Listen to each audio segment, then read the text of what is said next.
Hello friends, welcome to my YouTube channel Sujeet Kumar Stambh classes को। आज फिर से मैं आ गया है नेक्स्ट वीडियो लेकर के, जो कि 10th क्लास का इम्पोर्टेंट क्वेश्चंस है सोशल साइंस का। तो देख लीजिए, यह पार्ट 4 है। हमने पार्ट 3 तक करवा दिया था, क्वेश्चन नंबर 43 तक हो गया था, और आज हम करने वाले हैं 44वां नंबर क्वेश्चन। ठीक है, तो देखिए पहले 44वां नंबर क्वेश्चन क्या है। यूरोपीय सभ्यता का पालन किस देश को कहा जाता था? तो यूरोपीय सभ्यता का पालन किस देश को कहा जाता था? तो ये कहा जाता था यूनान देश को कहा जाता था। ऑप्शन में कभी आपका ग्रीक भी नज़र आएगी, ठीक है ना, उसी को कहा जाता है। राष्ट्रवाद की अवधारणा का जन्म किस आधुनिक घटना से सर्वप्रथम माना जाता है? तो जो राष्ट्रवाद की जो अवधारणाएँ आई लोगों में, जो अपने देश को स्वतंत्र करने की जो चेष्टाएं आई सभी लोगों में अपने अलग अलग देशों में, वो फ्रांस की जब क्रांति 1789 ईस्वी में हुई थी, उसके बाद यह भावनाएं आ गई। अगला क्वेश्चन देखिए, जालवेरी नामक शुल्क संघ की स्थापना किस वर्ष किया गया था? तो यह जो स्थापना किया गया था मित्र 1834 ईस्वी में किया गया था।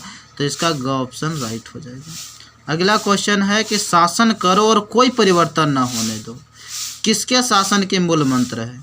तो मेटरनिख, बिस्मार्क, मेजने या काउंट काबूर। तो यह जो मूल मंत्र है मित्र, यह मेटरनिख का है। किसका मूल मंत्र है? मेटरनिख ने ही कहा था कि शासन करो और कोई परिवर्तन न होने दो।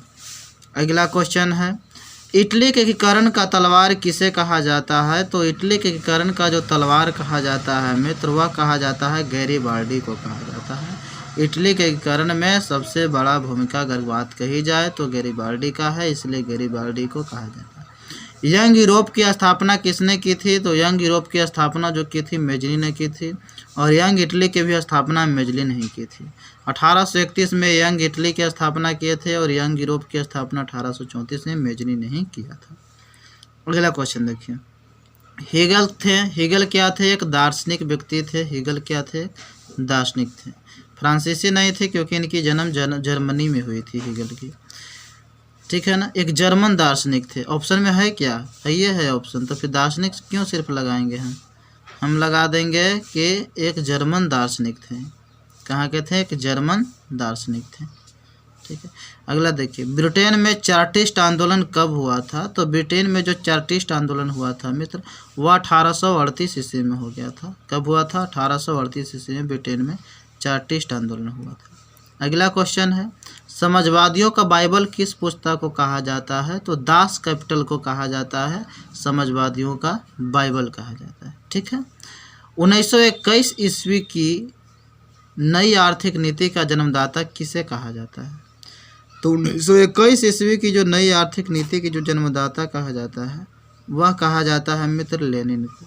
किसको कहा जाता है? लेनिन को, ठीक है। नैप इसी ने दी थी, न्यू इकोनॉमिक पॉलिसी। किस महान दार्शनिक का कथन है कि हमारे पास पेट भरने के लिए बहुत कुछ है, लेकिन पेटी भरने के लिए नहीं? तो यह तो कह दिए थे महात्मा गांधी ने। महात्मा गांधी ने कहा था कि हमारे पास पेट भरने के लिए सब कुछ, लेकिन पेटी भरने के लिए नहीं, ठीक है। जिमरमैन ने कहा था कि संसाधन होते नहीं बनते हैं। क्या कहे थे? संसाधन होते नहीं बनते हैं। अगला क्वेश्चन, निम्नलिखित में कौन अनवीकरणीय संसाधन नहीं? तो अनवीकरणीय संसाधन नहीं, लोहा, तांबा, बॉक्साइट या वन।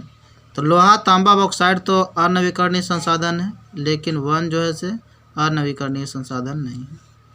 सौर ऊर्जा निम्नलिखित में से कौन सा संसाधन है? तो सौर ऊर्जा निम्नलिखित में से पुनः पूर्ति योग्य संसाधन है। कौन संसाधन है?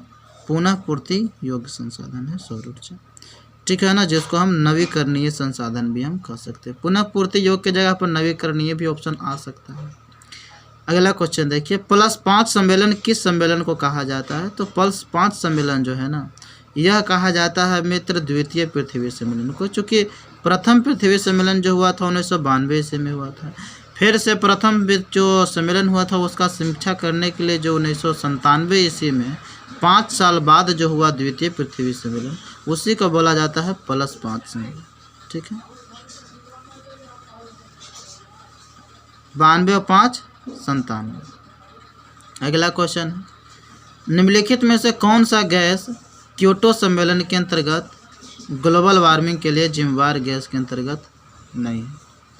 तो हाइड्रोजन गैस या नहीं है, क्योंकि जब क्योटो सम्मेलन हुआ था तो उसमें जो कुछ गैस थी वो जैसे कार्बन डाइऑक्साइड थे, मीथेन, नाइट्रोजन, नाइट्रस ऑक्साइड और HFC था और फ्लोरोकार्बन था और सल्फर हेक्साक्लोराइड था। तो इस तरह से लगभग हो गया 6 गो गैस था जिसको नियंत्रण करने के लिए सम्मेलन हुआ। अगला क्वेश्चन है, पंजाब में भूमि निम्नीकरण का मुख्य कारण क्या है? तो ओवरलॉगिंग मतलब अधिक सिंचाई, ठीक है ना, अधिक सिंचाई। तो इस तरह से आज के लिए इतना ही क्वेश्चन थी, 59 क्वेश्चन, और अगला क्वेश्चन हम नेक्स्ट वीडियो में बतलाएंगे। तो अगर अच्छा लगता है वीडियो तो शेयर कर दें, और अगर इस चैनल पर अगर नए आए हैं तो सब्सक्राइब कर दें और बेल आइकन दबा दें ताकि नोटिफिकेशन आते रहे। ठीक है, thank you for watching video.